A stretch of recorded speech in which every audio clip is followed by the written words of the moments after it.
Hello, Overcomers, and welcome to this episode of Connect Ovar Coffee. I am Runsi, the founder of Overcome, and today we are joined by a very special and esteemed guest, Dr. Joshua Cohen. So Dr. Cohen is dedicated to offering his patients excellence in clinical care. He's an expert in surgical cytoreduction and minimally invasive surgical techniques, including robotic surgery. Dr. Cohen provides a comprehensive approach to the management of gynecologic cancers, including patients with genetic mutations. We love that one of Dr. Cohen's main goals is for his patients to have the tools to be actively engaged in their decision-making in a supportive environment and to maximize cancer care and quality of life. So as you can imagine, we have a lot to chat with Dr. Cohen today about the greatest advances happening in ovarian cancer. So grab your favorite coffee. I have mine as we connect over coffee with Dr. Cohen. So with that, a huge welcome to you, Dr. Cohen, to this episode of Connect Over Coffee. An honor to have you with us. It's an honor to be here, Ritzy. Thank you so much. I love everything that Overcome does, and such an important platform to get the word out to patients and family members. And so truly an honor to be here today and get to talk with you. Thank you for having me. Thank you. So, I have several questions for you, but oftentimes we don't answer this question, what is ovarian cancer, right? Because ovarian cancer comes in, we know that it's not one disease, there are many subtypes, etc.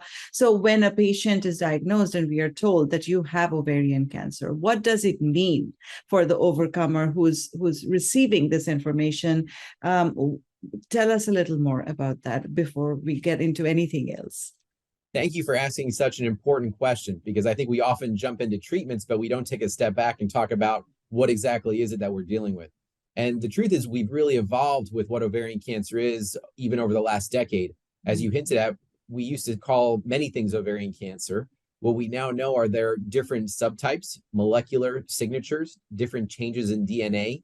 And it's the analogy I use is, if you can imagine a Crayola box of crayons, there are many different colors, and we now treat those different colors in different ways because we're getting more individualized with personalized cancer care. So ovarian cancer, for patients with high-grade serous ovarian cancer, which is the most common subtype of epithelial ovarian cancer, 80% of patients with epithelial ovarian cancer have high-grade serous cancer. We actually believe it comes from the fallopian tube. So what we were calling ovarian cancer for many years probably is a fallopian tube cell that ends up getting included into the cortex or the stroma of the ovary over time, and sadly turns into cancer. And we've been calling it ovarian cancer when, truth be told, it's probably fallopian tube in origin. In fact, if we look at BRCA mutation carriers who we know are at a unique predisposition to fallopian tube and ovarian cancer, we've found the precursor lesion, the holy grail for us. The precursor lesion is in the fallopian tube, and it's called the serous tubal intraepithelial carcinoma, or STIC lesion. When we do risk-reducing surgery for patients with BRCA mutations, we are looking for these precursor lesions in the fallopian tube. Now, sadly, we have not discovered a way to pick up STIC lesions without removing fallopian tubes, but the vast majority of patients that we say have high-grade serous ovarian cancer actually likely have fallopian tube cancer that we're calling ovarian cancer. Now, there are other forms of ovarian cancer, such as clear cell carcinoma of the ovary. Clear cell carcinoma of the ovary, there's a chance could arise in endometriosis. Endometriosis is a very common condition for women, and the vast majority of patients will never develop ovarian cancer. But it is a subtype that we've actually identified that may arise within the implants of endometriotic cells on the ovary or other locations in the pelvis, and may have implications for treatment plans. And then there are tumors that we do believe arise within the actual ovary itself. Yeah. But I think the important thing that I want to stress to people listening to this or family members, when you have a diagnosis of ovarian cancer, seek out expert opinion. You want to be at a place like City of Hope Orange County or a larger cancer center, have the pathology reviewed, because that could have big implications for how we manage your cancer care now that we're getting so specific with different mutations, that it's worth getting someone from a larger cancer center and a pathologist who's specifically trained in this to look at this tumor and tell you, where did it come from? What are the characteristics of it that may help us treat you with different medications? Such an important point because, now we have this capability of understanding more about ovarian cancer versus a blanket diagnosis, right? That you have ovarian cancer. But the patients and the caregivers, as you said, should be more empowered to ask further questions and delve into the pathology a little bit more to understand what specifically can be done in terms of treatment with the type of cancer, the overcomer has. So thank you for mentioning that. So we often, and talking about precision treatments, we often talk about BRCA testing. We are sending out messages that you should get tested and all of those great things, but we don't talk much about tumor profiling when it comes to that. So can you please tell us more about this biomarker testing and how it can help detect changes in our cancers, specifically to drive, as you said, the treatment decisions? And what is the current adoption rate for this kind of biomarker testing? Wonderfully important question. And there are two things I want to start with: the difference between testing of the tumor and testing of one's DNA, which you hinted at. So there are two terms, germline and somatic, and these are important terms to know. Germline is the DNA that we inherit from our mom and our dad, and it's in every cell in our body. And so whether it's a cell from the saliva in your mouth or a cell from the skin, all of the DNA is the blueprints that come from your parents. And every patient with epithelial ovarian cancer should have germline genetic testing. You should be tested to see if you have a predisposition to cancer based on the DNA from your mom and your dad. And again, all cancer patients should be offered this, or find a place. If you're not offered this, find a place that will. I will tell you, City of Hope, Orange County, and City of Hope does free genetic testing for all patients like this. Oh, that's right. That being said, the other important part is somatic testing. Somatic testing is testing the DNA of the tumor itself. And it's an important distinction because we now have a number of treatments that are being developed that are based on certain receptors, whether you test positive for them in the DNA of the tumor or genes in the DNA of the tumor. And you may not have those in every cell in your body. It may not be a mutation that you inherited from your mom and your dad, but it may have happened spontaneously in the cells of the tumor as it was dividing haphazardly. Mm-hmm. And that's the most common way that cancer develops, based on these spontaneous mutations in the somatic DNA of the tumor. So it's really important when you're sitting with your cancer doctor or your specialist, one, get the germline genetic testing. Again, and if you're not offered it, or there are different versions of it, you want a comprehensive panel, seek out a comprehensive cancer center like City of Hope, but also ask about the somatic testing. For instance, patients with ovarian cancer, to give you an example, the most recent iteration of specific testing is we now have something called folate receptor 1 testing. Right. For patients with recurrent ovarian cancer, that's platinum resistant, and we can talk a little bit more about what that means. But for patients where platinum chemotherapy is no longer helpful, if the tumor expresses folate receptor 1, there's a new FDA-approved drug called mirvetuximab soravtansine that there's a fairly high response rate of upwards of 33%. And so I have a question down my list on that. We'll come to that. But I'm just curious. Sorry to interject for just a second. Please. When you're talking about these testing that you're recommending at the onset of the diagnosis, are you recommending to do the folate receptor alpha testing at the time of diagnosis, or is it something that's further down in the line? I think there are different strategies for this. Some of it depends on insurance. Sadly, insurance companies may only pay for one somatic testing of the tumor, unfortunately. So it depends. You should talk about this with your provider. It's going to be patient dependent and specific. I would tell you, for my patients, I will do somatic testing of tumors in the initial setting if we can get it covered with insurance, which usually we can, because I think it does have implications for your treatment in the upfront setting. The more pertinent example is HRD testing. So for all patients who have a new diagnosis of ovarian cancer, if you express a certain phenotype, a certain way of the tumor growing, and we'll talk more about this, I think, later, for instance, the term HRD positive, you may be a candidate for an oral pill called a PARP inhibitor in the initial management of your ovarian cancer. Right. So you should have some type of testing of the tumor in the upfront setting, whether it's a limited scope where they're just looking to see if you have an HRD positive score, homologous recombination deficiency score, or if you actually have a readout of the mutations themselves in the tumor. Every patient with epithelial ovarian cancer should have this type of testing to know whether they would benefit from a PARP inhibitor in the upfront initial setting after they've finished their first-line chemotherapy. Mm-hmm. So I am going back to my question on this biomarker testing, and thank you for all the clarification. But in general, what is the current adoption rate for this? How many patients, like just off the top of your head, a percentage of patients that actually do it versus not? Yeah, I mean, I can tell you, in the city of Orange County, where I practice, 100% of patients get HRD testing or some type of somatic testing of the tumor. That's the standard of care, in my opinion. I will tell you what I've seen in the community is very varied. And I see there are patients who are not getting the testing. So this is my experience. But if you look at the NCCN guidelines, which we all follow, 100% of patients with epithelial ovarian cancer should at least be offered HRD testing to determine if they would benefit from a PARP inhibitor in the initial management of their cancer. Yeah, and that's sad because, I mean, I do not know about the somatic, but as far as the germline, we are still at less than 35%, is, despite the NCCN guidelines. So we have a lot of room of improvement and work ahead of us to change that. It's so important. And I think Overcome and organizations like yours that help get the word out for us as providers, we're so grateful, because you're exactly right. And there are disparities, and I hate things, but there are disparities in the cancer care being provided, whether someone's being cared for in a low resource community setting, or if they're able to make their way to a larger comprehensive cancer center. And we don't want that. We want everybody to have the same experience, the same opportunities for genetic testing of their DNA, of their tumor, because this could be life-changing. It could be life-changing for your family. If there's a mutation, we can protect them. It can be life-changing for you. If there's a mutation, we can take advantage of to treat your cancer. So these are really important tests now that patients and family members should ask about. Absolutely. Thank you. So there was some recent news I was reading about the Mirasol trial, and that has showed like a significant survival advantage of 33% compared with chemotherapy in certain patients with previously treated ovarian cancer. And I know you talked about this just a few minutes ago, but can you tell us more about this trial, its landmarks, and why is it such an exciting news, and what our overcomers should know in general about ADCs, and that is antibody drug conjugates, and its evolving role in treatments in platinum-resistant ovarian cancers?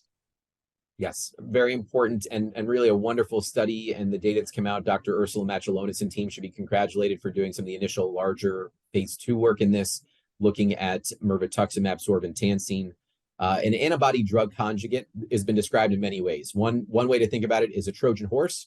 Another way to think about it is as a smart bomb. But what it does is that it's basically a way to get a certain drug to specific receptors in the body where the cancer cells are.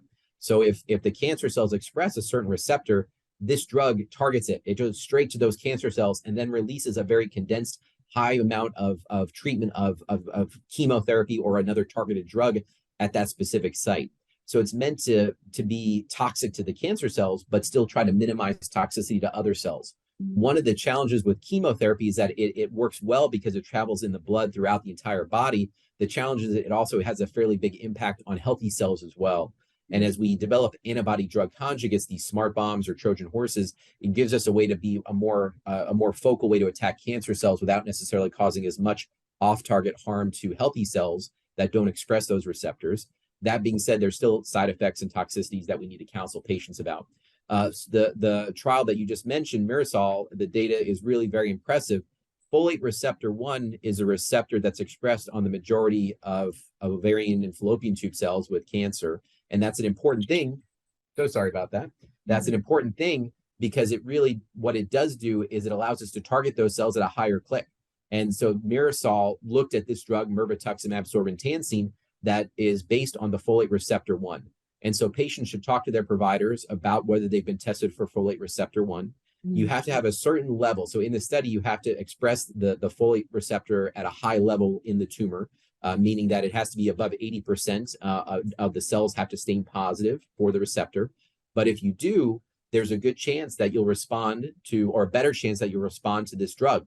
And when we look at the different options we have for patients where platinum chemotherapy is no longer effective, meaning that the standard upfront drugs are not working as well, with a 33% response rate, that's quite high. And this is a drug that has a fairly good toxicity profile, meaning that really outside of some eye toxicity where you get some blurry vision that can be improved with eye drops, many patients have a fairly low rate of toxicity for a drug that has a high impact to treat a tumor that's growing. And that's very promising. But the key points that you mentioned is not everyone will benefit from this, even if they're platinum resistant. So the first step would be to get tested for the folate receptor alpha. If they're positive in those situations, this drug has some potentially magical benefits that they can.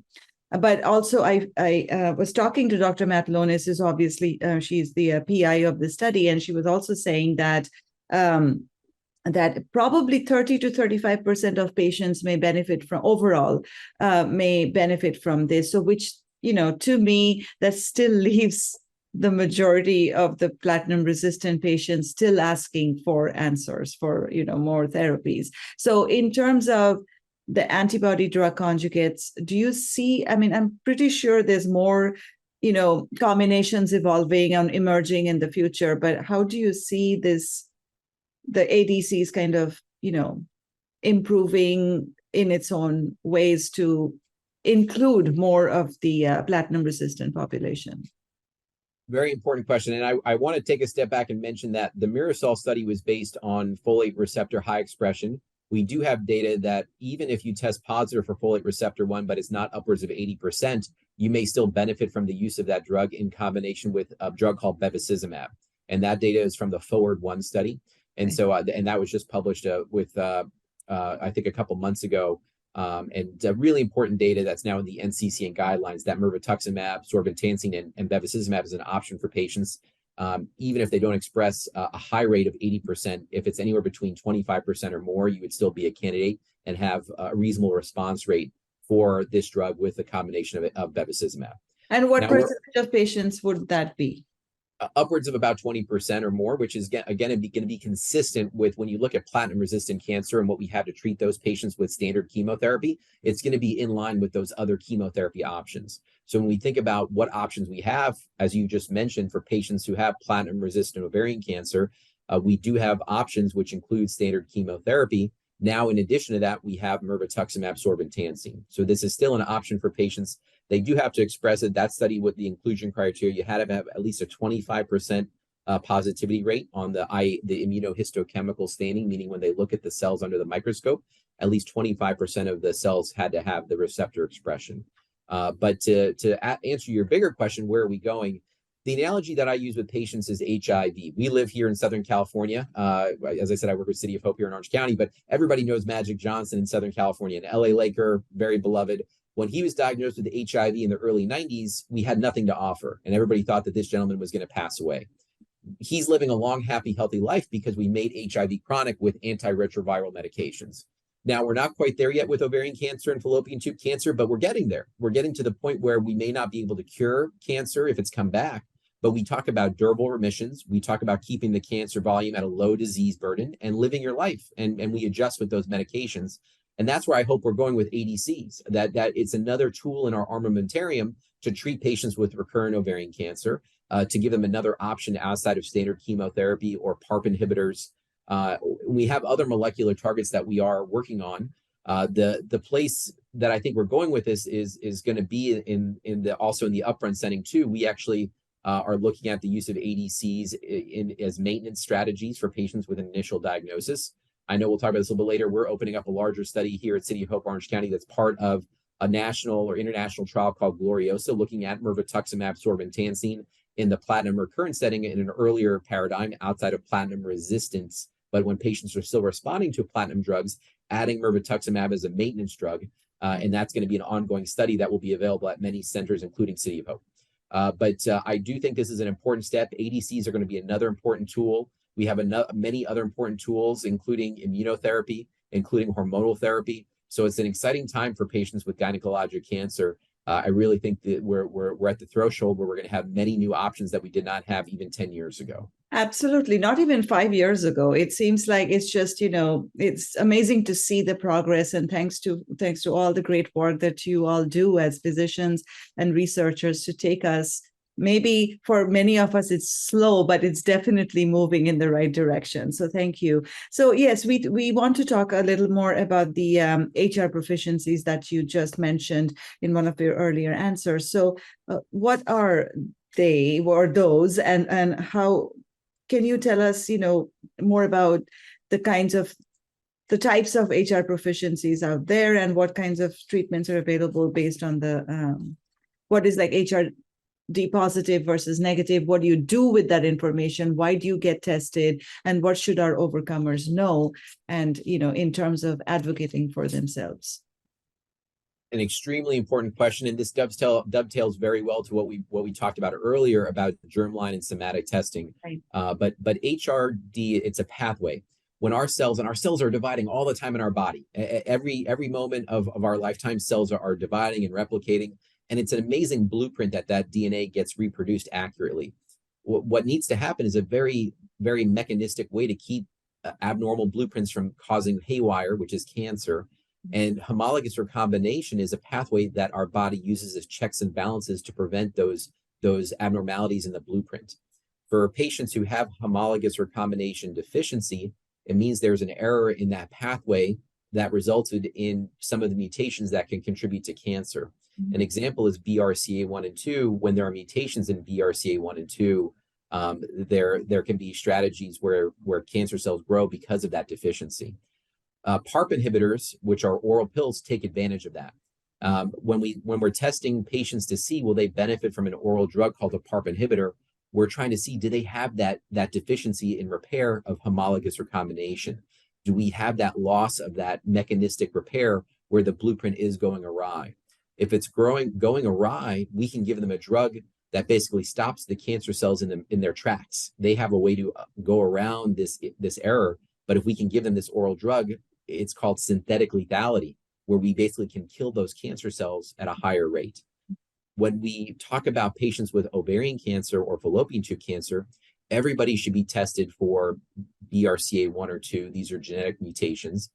But in addition to the actual loss of the gene, the function of the gene, we know that there are other pathways that can cause homologous recombination deficiency that are not BRCA1 and 2. About 50% of women with ovarian cancer will have homologous recombination deficiency on some level, whether it's other genes or the pathways for those genes. And we know that those patients will benefit from a PARP inhibitor, that their cancer will likely respond to a PARP inhibitor. So we want to find those patients. And in the past, we were not good at that. A lot of companies have developed different ways of testing for homologous recombination deficiency. And I think you should talk to your provider. Every institution probably has their own, whether it's their own test or maybe the company that they're used to using. But many of these companies test on different levels. And I think it's a matter of just talking to your cancer doctor and saying, hey, what test do we use? How do I know if I would benefit from a PARP inhibitor? Have I been tested for homologous recombination deficiency? If you have, and you have a new diagnosis, you should ask about a PARP inhibitor as a maintenance drug to be on after you finished your initial chemotherapy. Now, for patients who, it's also important to know if someone is homologous recombination proficient, HRP. Mm-hmm. If someone is homologous recombination proficient, we know that they may or may not benefit from the use of a PARP inhibitor.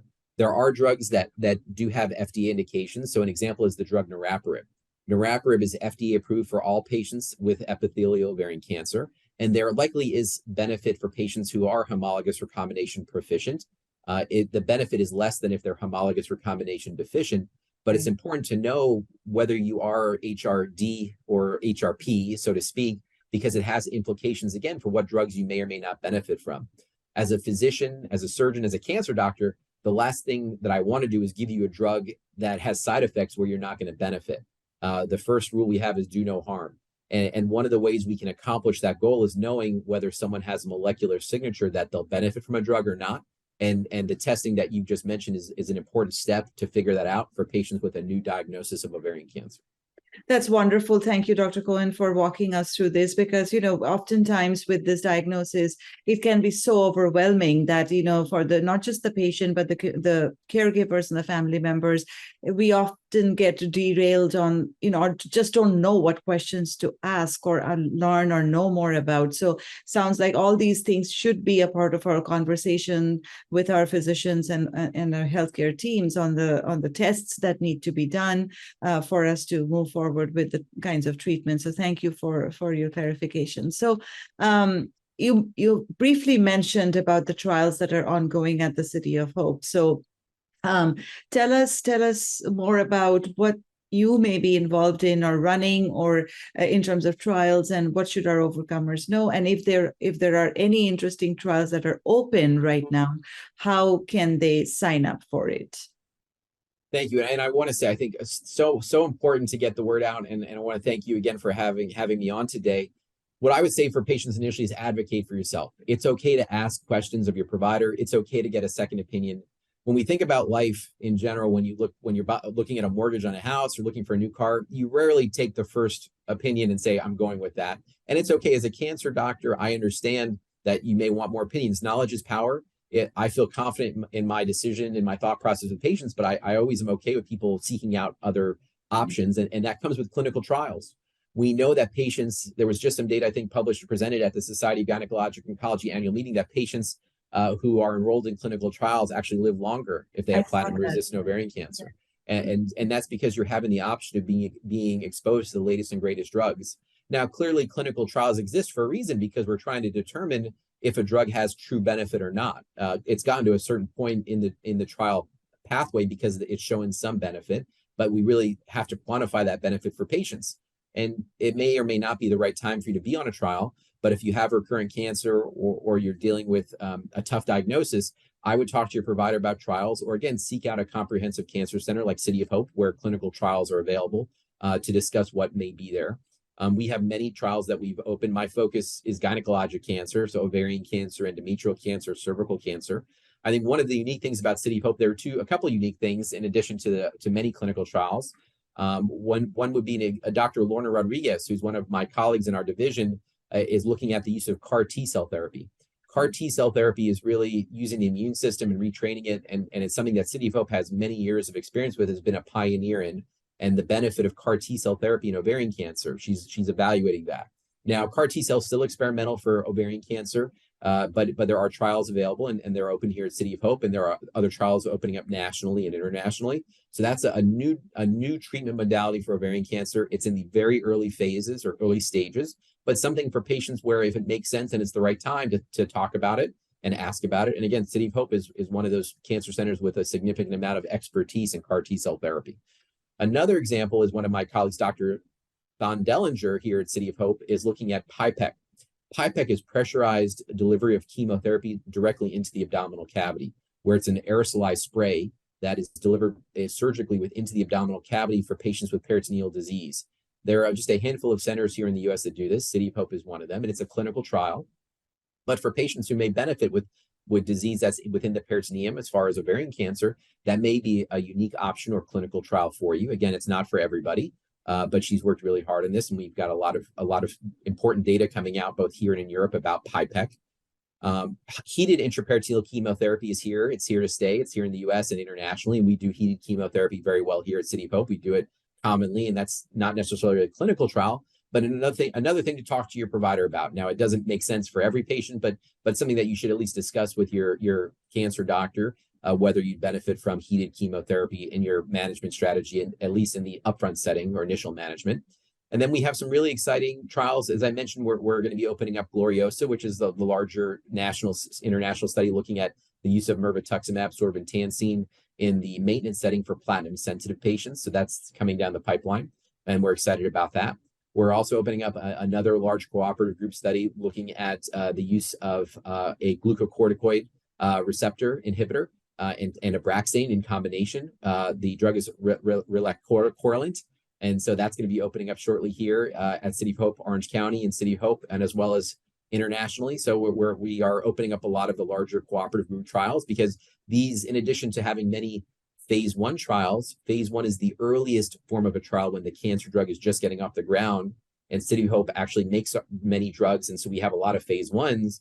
We also have a larger number of phase 2 and phase 3 trials, where these are drugs that have been vetted and have already made their way to the point where we're looking at a larger population-based study. And I think you want that. You want to have the options of phase 1s, phase 2s, phase 3 trials for patients. So depending on where they are in their cancer treatment course, they may or may not qualify for certain trials based on the drugs that they've already been exposed to. Yeah. And thank you for mentioning that. And I'll add to what you just said, because that was a lot of information that Dr. Cohen just gave us. So now if you're wondering, how do I search for the clinical trial, and I want to know what Dr. Cohen is running, or if there is anything he's running, then how do I do that? So I have an answer for you. We recently, Overcome has launched this clinical trials finder on our website. So all you have to do is just go to our website and just find all the ovarian and family clinical trials on our website. You don't have to go to clinicaltrials.gov and get lost in that whole space. So you can search by investigator. You can search by the time of the trial opening. You can search. It's a very simple and friendly. And we also have a friend for you named Ovea, who's waiting there for you to take you through this journey. So to check out the clinical trials finder that we have on Overcome, just to complement what Dr. Cohen said, because our goal is to make it easier for you every day, because you should not be spending time or wasting your time and resources doing something that could be done easier. So check that out on our website. So anyway, back to my question. So, I was reading about this shortage of chemotherapy drugs. Okay, that is alarming. So I was reading that it could last for several months and possibly longer. So when overcomers see information like that, I mean, it can be very challenging, right, to see something like that on press. So can you tell us more about how overcomers should navigate all of this information, and what questions should they be asking about how it may or may not impact their ongoing treatment? And what is the extent of shortage, and what should we know about this? Yes, and so we as providers are also impacted and concerned by this. I want to say that the Society of Gynecologic Oncology has put out a statement about this under the leadership of our clinical practice committee, and we are aware that patients are concerned too. I would say you should discuss this with your provider. It's not impacting patients at the moment, but we also do not know how long the shortage will be here. We are planning for this, and there are other alternative drugs that have similar efficacy for patients depending on the drug of choice that they're being treated with, as far as carboplatin or cisplatin. And I think it's an important discussion to have with your provider. The other thing is that if perhaps you're at a location where there unfortunately is a limited resource of that drug, there may be the option of getting treatment at another location depending on where you live, and that's where your provider can work with you to find potentially another cancer treatment center or location where they do have the drug available. But I think it's important to know that we will have other options for you, that we do have other drugs that have efficacy in the treatment of ovarian cancer. And we're all hopeful that we'll be able to get through this quickly and not have it impact anyone's patient care plan. But all providers are aware. I can tell you, City of Hope, we're planning ahead for this. So we have reserve. I know other cancers are doing the same where it makes sense.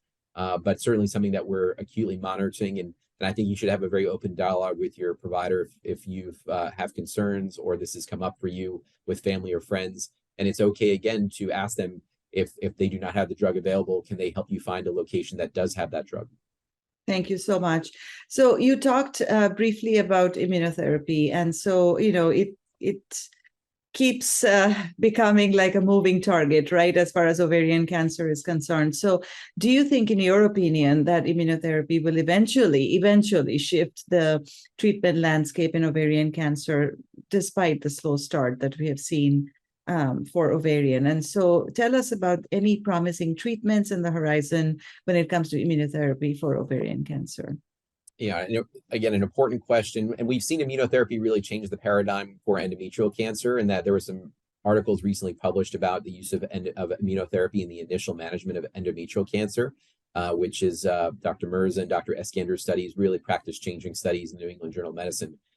Ovarian cancer is a different tumor. It's a different entity, and immunotherapy by itself is likely not the answer, at least not one drug.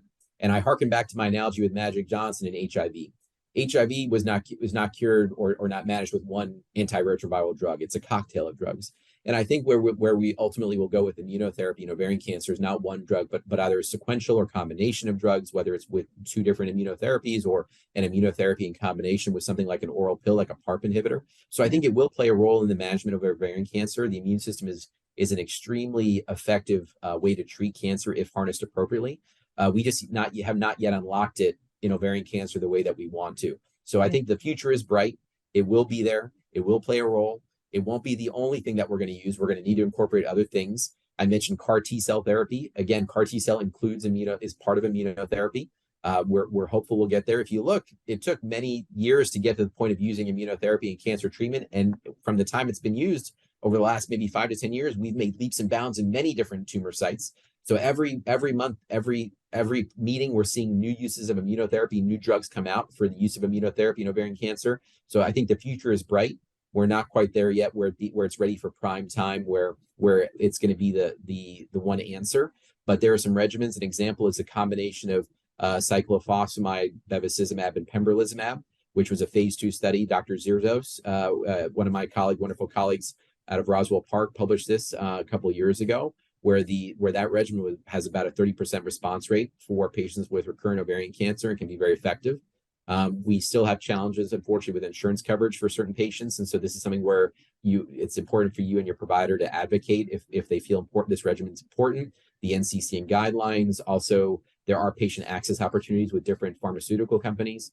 But to get back to your answer, I think immunotherapy will be here for patients with ovarian cancer. We're making progress. It's not the be all end all at the moment, but it will play a role. Wonderful. Thank you. So just switching gears and talking about artificial intelligence, right? Because that's another hot topic these days, and not only just in everything, like in medicine, in education, in financial planning, in the business world, everywhere, right? So how do you see the role of an AI or something like a chat GPT for the lack of a better term? I know there are many others in the making. So how do you see it taking over medicine in the near future? And share, and I know that this is your perspective only, but just from coming from an expert's viewpoint, what are the challenges as well as the promises that you see when it comes to artificial intelligence partnering with medicine and delivering excellence in care? Yes, thank you. This is near and dear to my heart. I've actually done a reasonable amount of research in artificial intelligence, and we've had some successes, and there's currently an ongoing trial looking at artificial intelligence that I've started with my colleagues at other institutions. And I think it's going to play an important role for cancer care in general. I think it's going to play an important role in different aspects. So one aspect is the patient journey. For ovarian cancer patients, we now know that upfront surgery isn't for everybody, that depending on how you present, you may benefit from chemotherapy first or other drugs. You may benefit from surgery first. And can we use artificial intelligence to help guide you? Can we use artificial intelligence to help determine whether someone should receive chemotherapy or surgery first? Likely, yes. The other thing is it's now much more complex when you make a treatment decision. So in the setting of recurrent cancer, it's no longer one chemotherapy drug. We have 10 to 15 different options for you at any given time, depending on where you are, at least in the initial recurrent setting, what we should use to treat your cancer. And we as providers are really experienced, and we spend our careers trying to find the right drugs at the right time.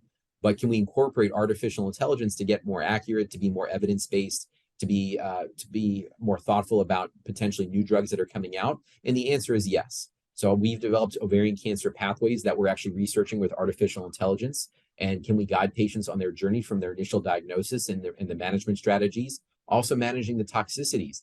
Artificial intelligence may be able to help us do that. If someone's having worsening nausea on a PARP inhibitor, we may be able to guide with artificial intelligence which nausea medication has a better chance of working for that patient than otherwise. I think the challenge we face is the data that we have available for artificial intelligence. The electronic medical record is very powerful, but it's really hard to get systems to put things in the same language. When you talk about artificial intelligence, it all has to be coded the same way to make the right conclusion. Right. And even though we have the electronic medical record, one hospital may enter in data differently than another hospital. Mm-hmm. And we just talked about tumor testing.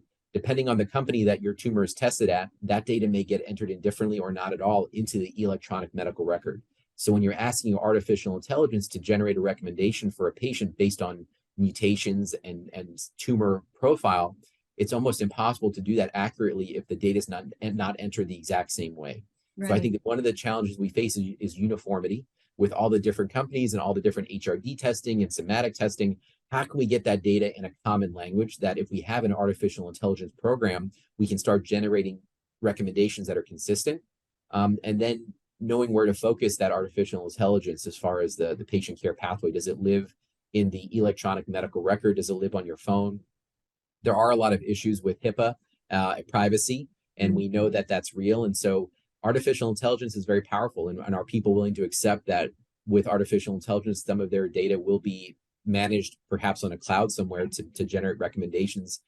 Larger health centers are very worried about this, and I hate things, but they're very concerned about the back end repercussions if that data is stored in a place where it's accessed, unfortunately, inadvertently, by someone that shouldn't. And so I think data safety monitoring and then the quality of the data in a common language are the two things we're going to face. But artificial intelligence is here, and I think it's going to be there to treat patients that we're going to need it, because as we develop more drugs, it's humanly impossible to expect that a physician is going to sit down within a 15-minute visit with a patient in 10 years and have 30 different drugs and be able to pick the exact right drug at the right time with that patient's tumor profile without a little bit of guidance. You'll still need the physician, you'll still need the medical professional, but it's going to be helpful to have that AI in the background, maybe giving you a list of drugs that seem to make more sense. We're not there yet, but we will get there.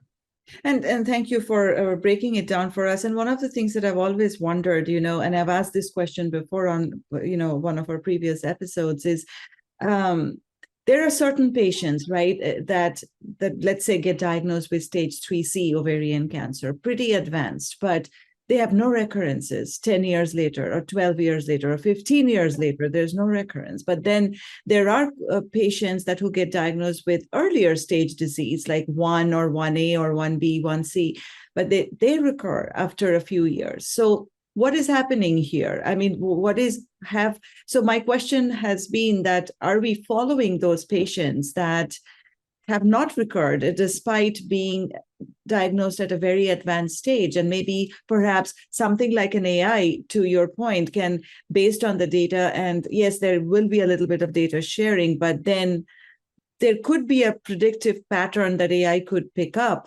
from this, that, by following these patients, it's kind of trying to understand and bringing it to the forefront for the physicians to come up with some sort of a plan, or like I don't know, a uniform, preparation for all the patients to never recur. I mean, so there are possibilities that AI could potentially help so much in spaces like these, which are gaps which have not yet been answered. So completely agree. And I think what you're identifying are, we call them exceptional responders, where patients have an advanced cancer and they never recur. And I think what you're describing is that we have not unlocked all the details of tumors. We don't yet understand. So we know that I mentioned the Crayola crayons when we started talking. The colors are only one part of the crayons. So we don't know what actually is in those crayons that makes some go haywire and some not. It's why some stay there and some go away. And we need to figure that out. That may not be one thing. It may be partly how the immune system works. It may be partly how the cells are replicating when they receive the drug that treats them. And so we know that we have not yet been able to grasp why some patients with early stage cancer recur and some patients with late stage cancer never recur. Right. What I can say is a promise. It's a promise from me and doctors like me, is that we know this and we want it to be better. And every day we wake up, we're trying to figure that out and make it better. And we're making progress. Artificial intelligence will help us with that.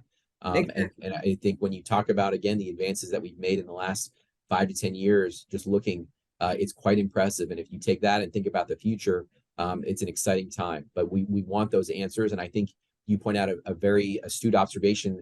We need to really delve into those. And the NCI, the National Cancer Institute, does look at these exceptional responders. And they've also tried to figure out exactly why it is that they've not recurred. I think the answer is going to be more than one thing. Again, it's not going to be one specific mutation that we're missing. It's going to be something. The term is epigenetic, where there are environmental changes that happen outside of the DNA or the blueprint that cause certain things. But there's going to be maybe a couple different things, 2 or 3 different things that result in these exceptional responders that we have not yet identified.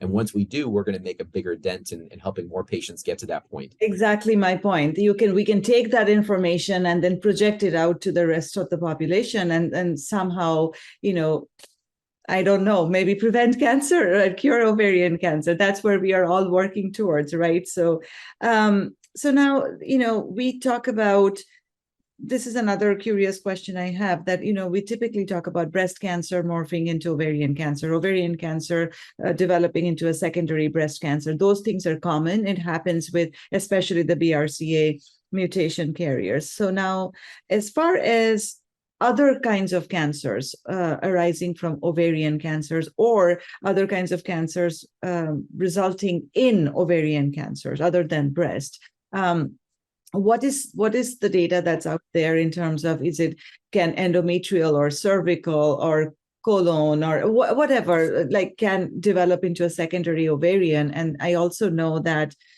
prolonged PARP usage can lead to AML. So can you talk a little bit about all these secondary cancers that can develop from ovarian, or cancers primary that can develop into a secondary ovarian other than breast? Yes, so I think two aspects to that question. So I'm going to answer the PARP inhibitor question first. Okay. When we look at certain drugs that we use to treat cancer, as you point out, sometimes there can be downstream repercussions that can actually cause a different cancer, because cancer treatments work when they impact the DNA of those cancer cells, but they can also cause changes to normal cells. PARP inhibitors have been around actually now for about 15 years, and we actually have really good long-term follow-up. SOLO-1, which is a trial Dr. Katie Moore was the lead author on this study that was practice changing for women with BRCA1 and 2 mutations who had olaparib as an oral pill to maintenance strategy after their initial diagnosis, really showed that PARP inhibitors are safe, and that there is a small risk of blood cancers, but the risk is still very low, meaning that if you take patients who've been on olaparib for 2 to 3 years and you follow them out for 7 years, the risk of developing leukemia or myelodysplastic syndrome is going to be 3 to 4%, which is going to be equivalent to those who were not necessarily on a PARP inhibitor. So we are getting some more data that shows that PARP inhibitors likely are safe. Like any drug, there is a risk, but I would tell you, as a doctor and also someone, if it was a patient and I was making the decision, if someone said we have a drug that could treat your cancer and have a really good response rate, but the risk of developing a secondary cancer is 3%, I'm still going to likely use that drug. So I think it is a shared decision-making approach. By all means, we have to talk about these risks and acknowledge them. But we also have to realize that we're dealing with a cancer that can be aggressive and challenging to treat in and of itself, with ovarian and fallopian tube cancer. So I think once patients have that, it's really up to them and their doctor to make that shared decision-making approach work, where, doc, you know what, 3% is too high for me, I'm not going to use the drug, or wow, 3% is really in my book pretty low, I want to go on the PARP inhibitor. So I think we have to just go into it eyes wide open and know that there is this risk, but it seems to be overall safe and the risk is fairly low. And I would say I would be okay with that risk profile if it were me, or as a patient making that decision. Mm-hmm. Now, to answer your second question, does ovarian cancer morph into other cancers? I wouldn't necessarily characterize it as morphing into. I would say the genetic predisposition. So we know that patients with ovarian cancer who have mutations in their DNA, like BRCA1 and 2, or there's a condition called Lynch syndrome with MLH1, MSH2, MSH6, PMS2. We know that patients with these mutations, they inherit from their mom and their dad, these germline mutations. There is an increased risk of other cancers. And we're really good now at finding which mutations someone may have, and then preventing those cancers from being developed. There is colon cancer screening. There's endometrial biopsies or risk-reducing surgery with a hysterectomy for those patients with Lynch syndrome. There's now pancreatic cancer screening that's becoming more focused. For patients with BRCA1 and 2, we talk about skin cancer screening because of the risk of melanoma. There's prostate cancer risk for patients. There's breast cancer risk, so mammograms. So I would say I wouldn't necessarily characterize it as morphing into another cancer versus doing the right genetic testing for you, which is the germline genetic testing. And again, places like City of Hope, Orange County do this for free for patients. It's not everybody, but you should have that genetic testing. And then if you do test positive, offering it to your family and doing the right risk reducing strategies or screening strategies to prevent those cancers from developing. There are certain cancers that can spread to other parts of the body. For instance, there are pancreatic cancer or colon cancer. If it spreads to the ovary, it's called a Krukenberg tumor. And that's, again, being aware of different clinical situations. If I have a patient who has, and I recommend breast cancer screening for patients just like every OBGYN would, you have to still work those lesions up. And if someone has a history of ovarian cancer, that's remote, I would still want to do a breast biopsy, a nodule biopsy. You want to work that up and make sure it's not a new cancer or a recurrent cancer. But for the most part, when we talk about other cancers, it's going to be in the context of genetic risk for other cancers. Thank you. So Just switching gears a little bit and focusing on you, what inspires you to do what you do and make you return to work every day? It's the patience. It's the patience. I love what I do every day. I think the most important thing that I've learned from my patients, and I'm so grateful, is that every day is a gift. Every day is a gift. You know, the day is promised to no one, but the day is an amazing thing, and you have to say the things that you want to your loved ones. You have to live your life. And I growing up, I knew I wanted to go into medicine for other reasons. We can talk about another day. But it's something that when I was in medical school, I was going to do actually head and neck cancer. I was doing head and neck cancer research at the National Cancer Institute, and I thought this is what I want to do. And I did my rotation as an OB/GYN and just loved it. I just loved the continuity of care. I love the patient population that you get to work with someone over time. Gynecologic oncology is such a unique field in that we get to do the surgery and the systemic treatment. You know, I love that continuity where we do a cancer debulking surgery and if we need to, bowel resections or whatever we need to get the cancer out. And then we see that patient back 2 to 3 weeks later, and we start their chemotherapy or their immunotherapy. I love that continuity that we have with patients, and that's very unique to gynecologic oncology versus other cancer fields. And I love the research side of it. I love being able to work with patients and offer the latest and greatest clinical trials.